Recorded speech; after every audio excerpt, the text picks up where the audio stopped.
Okay guys, challenge number 2. I'm going to read the highlighted part to you. It's about the Greek translation of the Hebrew scriptures, the Old Testament.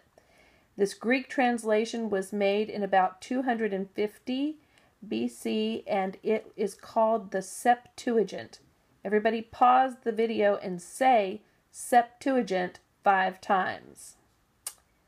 The history of the Septuagint is that it was a project begun in the great city of Alexandria, Egypt, about 250 BC by a group of 70 rabbis, 70 rabbis, who supposedly did their translations independently, actually, the legend says, in separate rooms in a palace. And when they were brought together, all those translations were found to be identical, convincing many of their inspiration by the Holy Spirit, or by God, as they called the Holy Spirit then. Almost like a giant game of showdown. The translations may have taken them decades, but it is clear that this was the Bible of the Jews in the diaspora. So when the Hebrew people were all scattered, the Jewish people were all scattered to different places, in exile in different places, and they were forgetting how to speak their Hebrew. This was the Bible that they used.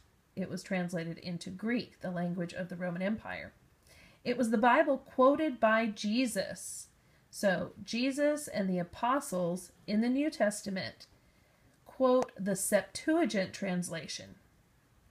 In 300 out of 350 incidents wherein the Old Testament was quoted in the New Testament. The other 50 were usually paraphrases of either the Hebrew or the Greek only.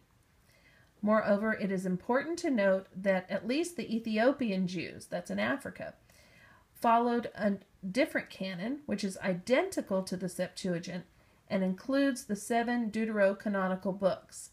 The 7 deuterocanonical books, those are the books that are in the Catholic Bible from the ancient Jewish tradition that the Protestants did not adopt when they decided what their canon or list of Bibles would be.